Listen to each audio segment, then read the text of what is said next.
Welcome aboard, whether by accident or on purpose, perhaps either good luck or bad luck, or maybe you just hatched here. Welcome to Fishing Without Bait, a lifetime without definitive expectations, where we challenge people to participate in their lives through full impact mindfulness, to avoid wishing and hoping and waiting for something to come. What we're looking for is people who are looking to create themselves rather than define themselves. If you have the honesty, open-mindedness, and willingness to try, welcome aboard. And as always, we like to have an eclectic roster of guests. And today, we're fortunate enough to join by our new friend from the United Kingdom, Miss Lydia of Life with Lydia fame and author of Diary of a Broken Mind. Miss Lydia, welcome aboard. Hello. I don't know how to do this. I'm just like, hi. Well, that's great. Well, how does a person introduce themselves? So what's good about being Lydia? What is good about being Miss Lydia? I have green hair and I'm a human. You have green hair and you're a human. Okay. Well, some people associate green hair with space aliens. So, I mean, it's been pink before, so. Mm-hmm. Yes, I've reviewed some of the videos and gone through your various incarnations of yourself. It's really nice. I love people who express themselves, man. I just like having fun. That's cool.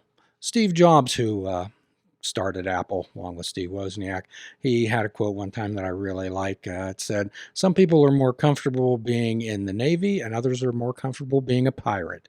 So, which ship are you on, Lydia? I'm just the hovering in between somehow. Okay. Well, and as always, when we're viewing and looking around and absorbing information, we happen to come across your videos because we're always looking for recovery stories. We're always looking for people who have shown resilience against adversity and, more importantly, what they've done about it. So I was particularly taken by your BPD diagnosis story. Oh, that video. Yes, could you share with us a little bit about yourself, what you feel comfortable with sharing, and perhaps talk about your life a bit? Okay, so I started sharing things online when I was like 12, 13. So somewhere on the internet, just 13-year-old me singing songs and whatever. But I started talking about mental health like 4 or 5 years ago. And that's when my mental Okay. health was in like massive decline. Like I was underweight by a lot. And I went into hospital. I was in and out of hospital. And when I turned 17, I got diagnosed with borderline personality disorder. And that Okay. was a bit of a slap in the face, really, because before then everyone was like, oh, you just have anxiety, you're just anxious. And I was like, but I'm not. So, Okay. So, could you share with perhaps some of the people out there who may be thinking that what we talk about is particularly in 12-step recovery, we talk about people who believe they have terminal uniqueness, who they're the only ones who have these type of symptoms, and they're afraid to share them with anyone. yeah, like I know a few people who don't talk about it because of all the stigma attached to it. Like, some of my closest friends are so afraid of the diagnosis. So, could you share with us a little bit some of the symptoms and some of when you began to have the insight and realization that say, "Hey, uh, maybe this quite isn't the way I want to live." Well, it was like my moods would switch very quickly. Like, I still do. Like, the slightest thing, and I'll just snap, and I'm feeling something completely different and bouncing off the ceiling. I'm like, my mood was so unpredictable. And then I'd go to being from like extremely happy, I'd just be suicidal. And, it caused a lot of issues. I nearly got kicked out of college. I nearly got kicked out of university because of it. So you were rapid cycling. How did your loved ones, how did the people around you deal with that? All right, so my family aren't the most like mental healthy. They're not really.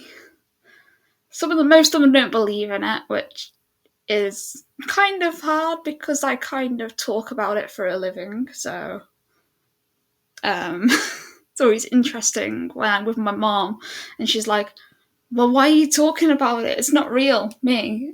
Um, my medication would beg to differ. The first admission I had when I was sectioned, which is, hospital against your will, my mom came up and she's like, well, just leave me. Like, I can't. If I try, they'll, floor me. And believe me, I've tried escaping them units, and I'm not very good at it, but hey, everything's worth a Well, try at most least most most once. most people are not. Don't have much of a sense of Well, I humor got about out. that. I got out once, and it's kind of a really stupid way. But I moved a ceiling tile and climbed through the ceiling. No, you're an inventive person. I Inventive. moved. Well, I moved a So, chair so I could move the tiles. But hey, and the reason that you were placed in the hospital? it was because I was suicidal. I've only ever been hospitalised either when I've been underweight or when I've been suicidal. Okay. So some people take the view of mental health that simply because you can't stick a thermometer in somebody's mouth and say, well, Lydia is a 7 on the mania scale or Lydia is Yeah, 15 on the depression scale, they don't believe it's true.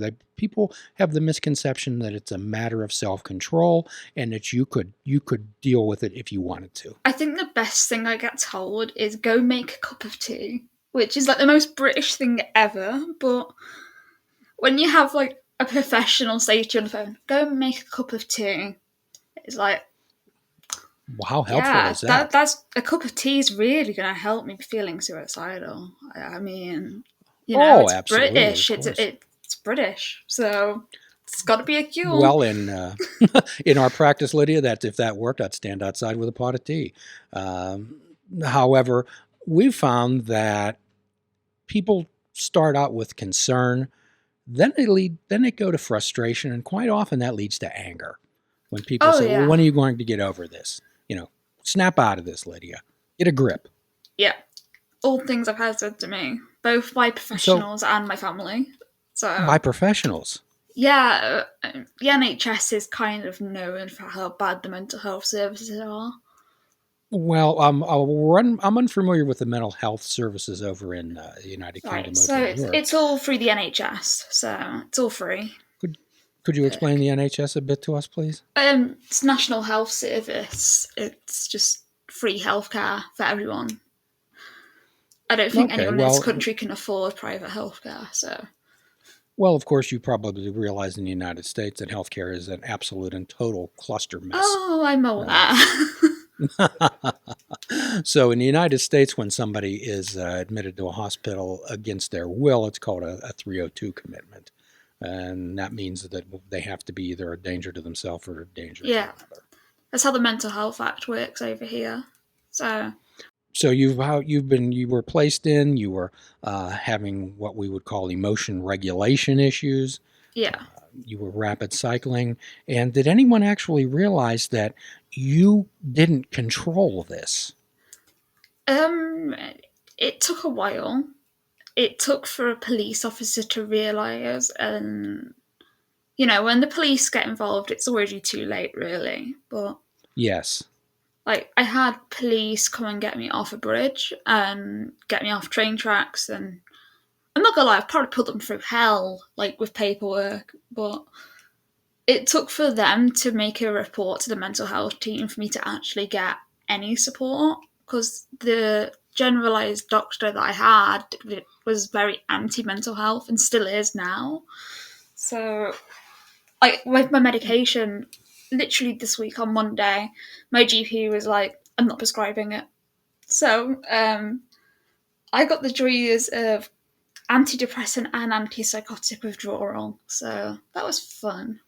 So, could you describe some of the symptoms that you were experiencing and wondering, is everybody feeling like this? With the mood swings, yes, because I've always had friends that have mental health problems. Every single friend I have is involved in mental health services or is in hospital somewhere, and they was all like the same as I was. So we was all really emotionally unstable together, and like we'd just go out drinking together, we'd go party, we'd black out from it all, and that was our way of coping with it.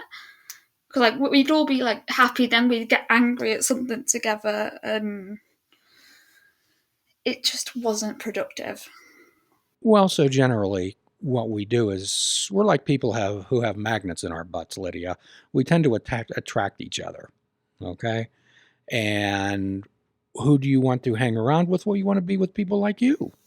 Yeah, I mean, I still do now, but like I'm a lot further along than I was back then, because back then I had no diagnosis, no medication, no nothing. I was just living life.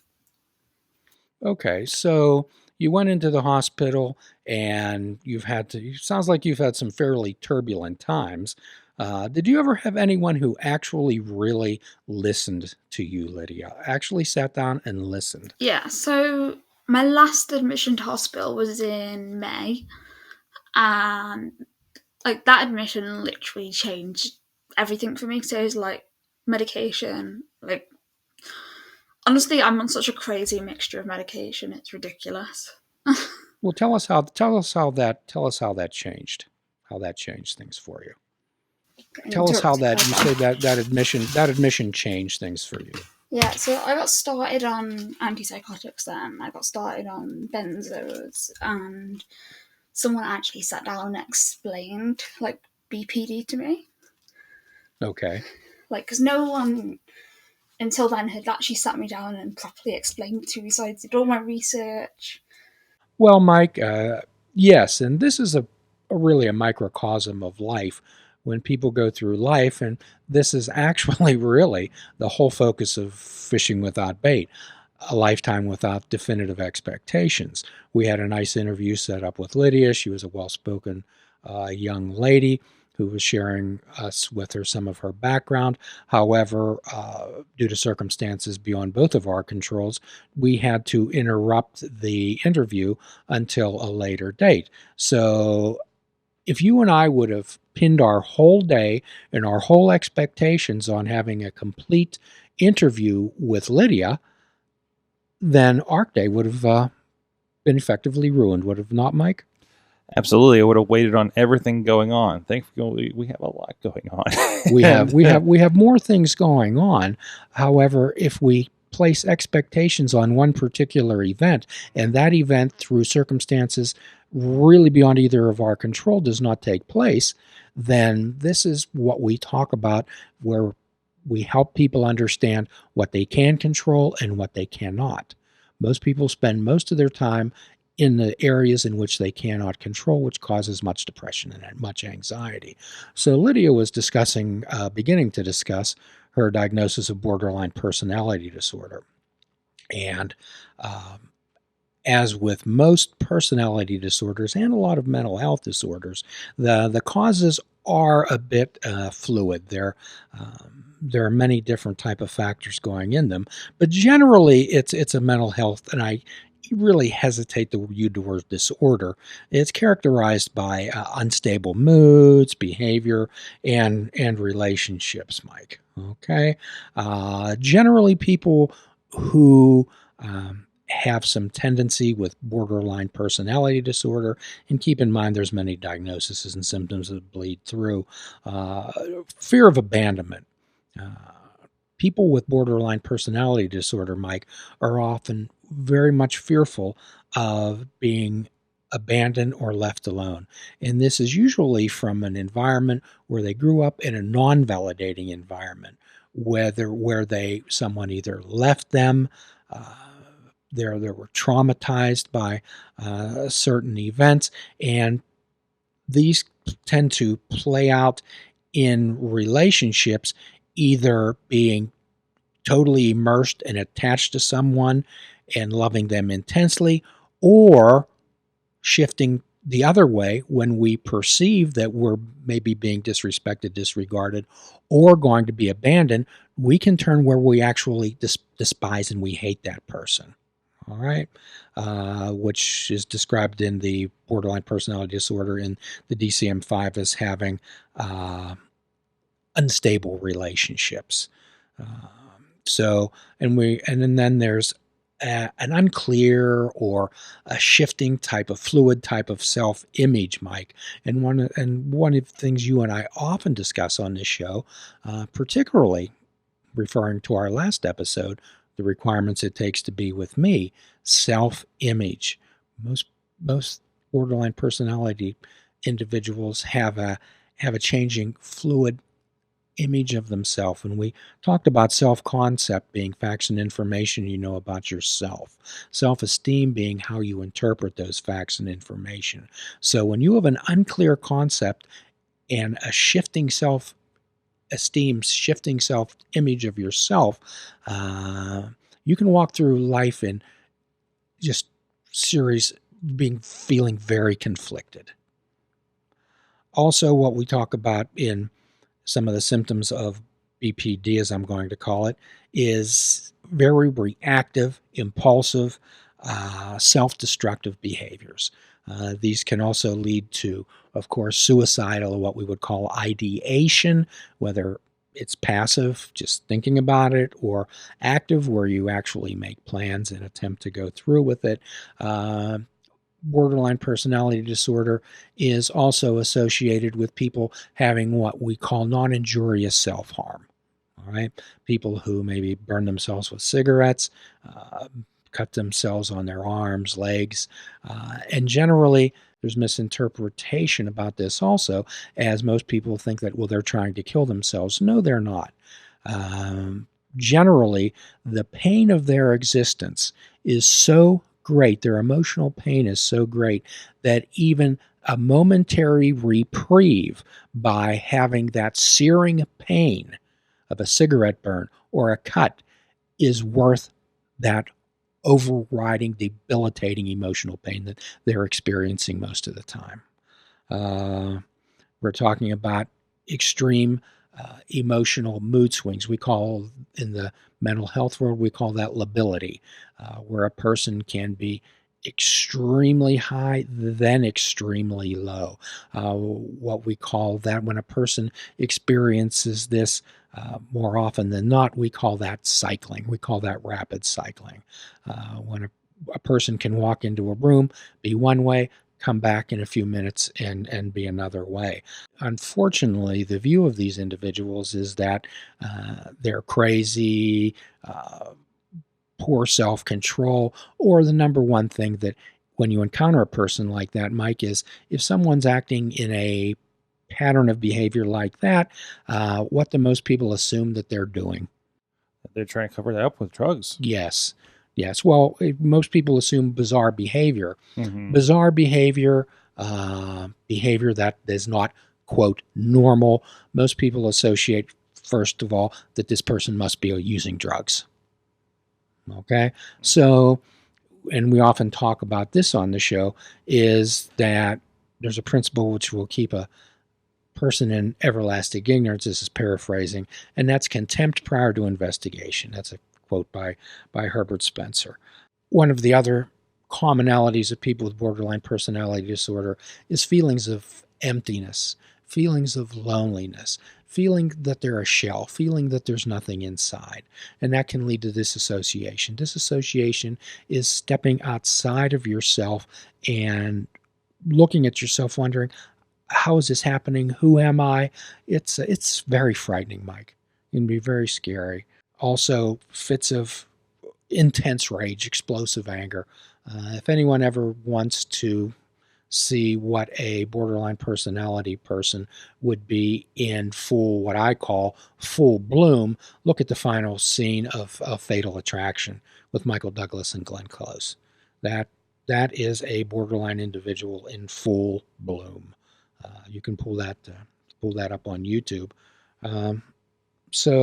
However, as with most diagnoses, and I know that we always try to avoid labels, I know I do. In our practice, we certainly do. People don't come into their room and say, "Hi, I'm BPD." People don't walk into the room and say, "Hi, I'm bipolar," or "Hi, I'm depression," or "Hi, I'm anxiety." When you walk into a room, you say to the person, "Hi, I'm Mike. You're Hi. Mike. You're Mike. So what defines a person? Does a diagnosis define a person, Mike? No, it's what you're still you. You're still a personality. We define a person by their values, their choices, and their non-negotiables. That's how a person is defined. As in the intro to this episode, we talked about we're looking for people who are looking to create themselves rather than find themselves. All right? We're all products of our past. I like to refer to it as the kitchen that we were cooked in and what ingredients went into what that particular dish was. Okay, and some of those dishes turned out not so well because the ingredients that were used, let's say, were tainted or unhealthful or a bit moldy, whatever. People always discuss whether it's nature versus nurture, okay, whether it's genetics or the environment that you were raised in. I don't believe that there can be any type of differentiation. When we talk about the holistic wellness, we can also talk about the integrative, all the parts that took to make you the person that you are. And many of the situations that you found yourself growing in or in were not of your choosing. Were not of your choosing. So it's not what happened to you, it's what you're going to do about it. Everyone out there has a story that really needs to be heard. It's important. Active listening is incredibly important. One of the things that we discussed with Lydia was, were you ever heard? Who listened to you? And she was beginning to tell us about being admitted to the hospital and somebody actually listening to her and sitting down and explaining how she was feeling, what was going on in her mind, and saying, this is what's happening. So we often talk about, Mike, is having a mind of awareness rather than having a mind of uncertainty. If you have a mind of uncertainty and you're experiencing these mood swings, you're experiencing these feelings of emptiness, you're experiencing these feelings of intense emotional pain or abandonment, that's a tremendous mind of uncertainty. That's very frightening. We don't know how to deal with that. So what we try to help people do is learn how to deal with situations. It's like learning how to drive a car, Mike. If you had never driven a car and I said, Mike, I need to get to the hospital, you have to drive me. That would certainly be, how would you feel? You might get me there, but I think we'd have some accidents along the way. Exactly, a little helpless. Right. So the more that we prepared, the more that we understand, here's what you're experiencing, and for what's going on in your life, this is normal. These are things that occur. So once we're aware of them, then we can learn how to deal with them. So if you go to someone and the dog bites, then you stay away from it. Either that or the person puts a muzzle on it. So we have to be aware of those things. Did you ever hear the whole old joke, Mike, about a person comes up, a guy's sitting on a porch and a dog sitting beside him, and a person comes up and says, oh, what a beautiful dog. Does your dog bite? No, it doesn't. And then he reaches over to pet the dog and the dog bites him. And the person says, I thought you said your dog didn't bite. And he said, well, this isn't my dog. So we have to be able to define terms and understanding that these type of disorders, they're part of you. However, they do not define you. They do not define you. It's just like alcoholism, drug addiction, mental health disorders, anything. They do not define who you are. And that we always have to be aware, always have to have what we call a clear mind rather than a clean mind. When we have a clear mind, we know we have a mind of awareness. But the day, Mike, let's talk about alcoholism, the day that you can go through a whole day and at the end of it, realize that you haven't thought about alcohol, on that day you'll be free. On that day, you will be free. I know, and I certainly appreciate everyone out there that shares their recovery stories and how many days, years that they've been clean and sober. However, what I like to have is people participate in the moment and avoid keeping score. Okay? The more that we keep score, the more that we focus on the issue. All right. And the whole issue is about, okay, I'm dealing with that. Now I can participate in life through full impact mindfulness. Mike, have you ever encountered an individual with borderline personality disorder? Not to my awareness. I know bipolars I seem to run into, but not knowingly, no. Yeah, bipolar is one of the characteristics of that is just like borderline personality disorder, is emotion regulation. For some reason, 75% of individuals with diagnosed borderline personality disorder are females. And I think, again, we go back to whether that's a genetic type of sequence or the way that females have traditionally had their place in a home and how they're viewed and how they'll be able to participate not only at home but in society. I believe that's certainly had an effect on that. So people with mental health disorders have something that can and needs to be treated just the same as diabetes, heart disease, high cholesterol, an ingrown toenail. Okay? It's something that can be treated so we can live and participate in our lives. So we're hoping to, again, and we'll let everyone know when we have Miss Lydia on again, and we're certainly looking forward to that. However, let's offer everyone a free prescription: fruits, nuts, and vegetables. Unplug your television and take up fishing. And for a truly mindful experience, we suggest that you fish without bait. Do a kindness for yourself. Do a kindness for another. Forgive yourself. Forgive another. Until all are free, none are free. Namaste.